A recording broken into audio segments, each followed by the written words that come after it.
આકાશવાણી અમદાવાદ વડોદરા પ્રાદેશિક સમાચાર યશવી મહેતા વાંચે છે.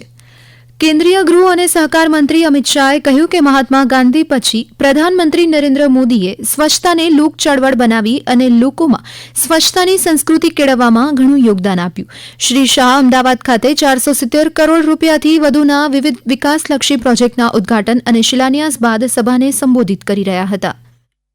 ગાંધીનગર લોકસભામાં 38,000 કરોડ રૂપિયાના કામો 5 વર્ષમાં એક જ લોકસભામાં થયા છે. સાથે સાથ વિધાનસભાઓની અંદર અનેક પ્રકારના પ્રકલ્પો, જેમાં બાળકોના પોષણની ચિંતા થાય, બાળકોના ભણતરની ચિંતા થાય, કિશોરોના જ્ઞાનવર્ધન માટે લાઇબ્રેરીની ચિંતા થાય, આપણો વિસ્તાર એનું શ્રદ્ધામાન જળવાઈ રહે, પાણી જળવાઈ રહે, એના માટે તળાવો બનાવવાના હોય, લગભગ 40 લાખથી વધારે વૃક્ષો વાવવાના હોય. એક વર્ષમાં 40 લાખ, 37,000 કરોડ રૂપિયાના કામો એક લોકસભાની અંદર.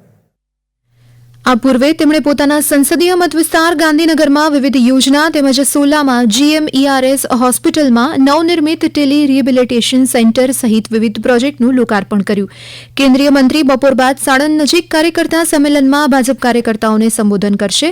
તેઓ શાહીબાગમાં અમદાવાદ કમિશનરની નવી બનેલી ઓફિસનું ઉદ્ઘાટન કરશે. ત્યારબાદ અમદાવાદના GMDC ગ્રાઉન્ડ ખાતે ગુજરાત પ્રવાસન વિભાગ દ્વારા આયોજિત વાયબ્રન્ટ નવરાત્રી મહોત્સવની શરૂઆત કરશે.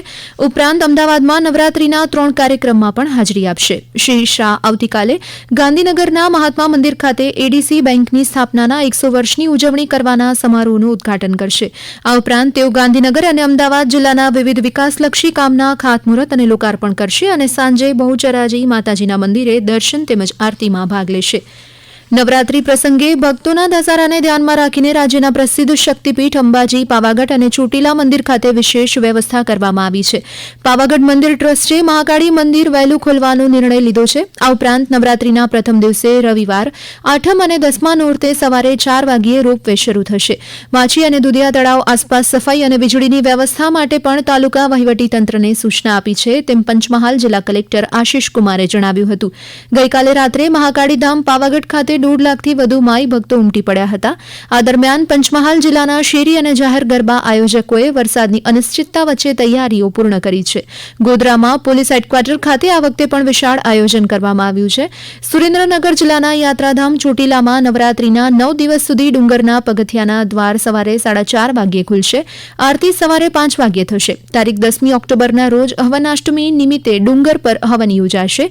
સાંજે 4 વાગ્યે બેડું હોમાશે. હવનાષ્ટમી સિવાયના 8 નોરતા દરમિયાન ભોજન પ્રસાદનો સમય બપોરે 11 થી 12 રહેશે. ગુજરાત સરકારના ઉર્જા વિભાગે આજે નવરાત્રીના પ્રારંભમાં જ જૂનાગઢના ગિરનાર પર્વત પર વીજ પુરવઠો પહોંચાડ્યો હતો. પશ્ચિમ ગુજરાત વીજ કંપની લિમિટેડના કર્મચારીઓએ 11 kVAની લાઇન ગિરનાર પર પસાર કરીને 5,500 પગથિયે વીજ પુરવઠો શરૂ કર્યો છે. આજે નવરાત્રીના પ્રથમ નોરતે રાજ્યના ઉર્જા મંત્રી કનુભાઈ દેસાઈએ આ સેવાનું લોકાર્પણ કર્યું હતું. અંબાજીના મહંત તનસુખગીરી બાપુએ કહ્યું કે ગિરનાર ઉપર વીજ પુરવઠો આવી જવાથી હવે અંબાજી મંદિર સહિતના તમામ ધર્મસ્થાનોમાં નિયમિત રીતે વીજ સેવા પ્રાપ્ત થશે અને યાત્રિકોને સારી સુવિધા મળી શકશે. તેમણે આશા વ્યક્ત કરી હતી કે વીજ પુરવઠો મળવાથી ગિરનાર ઉપર પાણીની સમસ્યા દૂર થઈ શકશે. ઉર્જામંત્રીએ રોપવેની સફર કરી મા અંબાના દર્શન કર્યા હતા. દાહોદમાં સગીરા સાથેના દુષ્કર્મ કેસમાં વિક્રમી 12 દિવસમાં ચાર્જશીટ દાખલ કરવામાં આવી છે. આ વિશે ગૃહ રાજ્યમંત્રી હર્ષ સંઘવીએ જણાવ્યું કે ગુજરાત પોલીસે પુરાવાઓ મેળવીને આરોપીને કડકમાં કડક સજા થાય તેવી મજબૂત ચાર્જશીટ દાખલ કરી છે. કુલ 1700 પાનાની આ ચાર્જશીટમાં 150 જેટલા સાક્ષીઓની જુબાની લેવામાં આવી છે. વધુમાં શ્રી સંઘવીએ જણાવ્યું કે આ સમગ્ર કેસમાં PP અમિત નાયરની નિમણૂક કરવામાં આવી છે. ગાંધીનગર ખાતે ગીર ફાઉન્ડેશન સંચાલિત ઇન્દ્રોડા પાર્કમાં આજે ગીરના જંગલમાંથી સિંહની એક જોડી લાવવામાં આવી છે. વનમંત્રી મુળુભાઈ બેરાએ સિંહની જોડીને ખુલ્લી મૂકી હતી. મુલાકાતીઓ આજથી વસંત નામનો સિંહ અને સ્વાતિ નામની સિંહણને જોઈ શકશે. ઇન્દ્રોડા પાર્કમાં રહેલી સિંહની જોડીનું મૃત્યુ થતાં નવી જોડી લાવવામાં આવી હતી. આ દરમિયાન ગીર જંગલ વિસ્તારની ઇકો સેન્સિટિવ ઝોન અંગે શ્રી બેરાએ જણાવ્યું કે અત્યાર સુધી 10 કિલોમીટરનો વિસ્તાર હતો, પણ નવા ઇકો સેન્સિટિવ ઝોનમાં વિસ્તાર ઘટ્યો છે. વન્ય પ્રાણી અને લોકોને મુશ્કેલી ન પડે તે માટેની દરખાસ્ત દરખાસ્ત કેન્દ્ર સરકારને મોકલવામાં આવી હતી.